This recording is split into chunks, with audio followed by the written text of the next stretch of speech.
చంద్రిక చామంతి గురించి బాధపడుతూ ఇలా అంటూ ఉంటుంది. పాపం అమ్మాయికి ఇంత దూరం కాళ్ళ మీద నడవటం అంటే మామూలు విషయమా? చూడు కాళ్ళు ఎంత నొప్పి పడుతున్నాయో అని అంటూ చంద్రిక బాధపడుతూ అనేసరికి ఇక అప్పుడే చామంతి చాలా ఇబ్బంది పడుతూ నడుస్తూ ఉండటం ప్రేమ్ చూసి చాలా బాధపడుతూ ఏదో చేయాలి అని చెప్పి ప్రేమ్ అటు ఇటు వెతుకుతూ ఉంటాడు.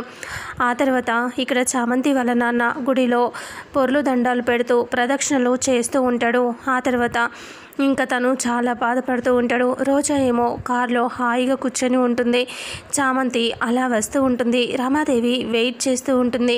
ఇక అప్పుడే చామంతి అలా నడుచుకుంటూ వస్తూ ఉంటే ఒక చోట బోరింగ్ ఉంటుంది. ఇక అక్కడికి ప్రేమ్ పరిగెత్తుకొని వెళ్ళిపోయి నీళ్లు కొడుతూ ఉంటాడు. ఆ నీళ్లు మొత్తం రోడ్డు మీద వస్తూ ఇంకా చామంతి కాళ్ళకి చల్లగా తగలటంతో చామంతి హాయిగా ఫీల్ అవుతూ ఉంటుంది. అప్పుడే ప్రేమ్ అది చూసి నవ్వుతూ చామంతి కాళ్ళ కిందకి నీళ్లు పోయేలాగా కొడుతూ ఉంటాడు. ఇంకా అప్పుడే చంద్రిక చామంతి వాళ్ళు చాలా సంతోషపడుతూ ఉంటారు. ఇక మళ్ళీ కొంచెం ముందుకు వెళ్ళిన తర్వాత బురద నీళ్ళు ఇలా రోడ్డు మీదని వేసేస్తూ ఉంటాడు. అలా రోడ్డు అంతా చల్లబడేలాగా ప్రేమ్ చాలా ప్రయత్నాలు చేస్తూ ఉంటాడు. ప్రేమ్ తన కోసం చాలా కష్టపడుతూ ఉండటం చూసి చామంతి చాలా సంతోషపడుతూ ఉంటుంది.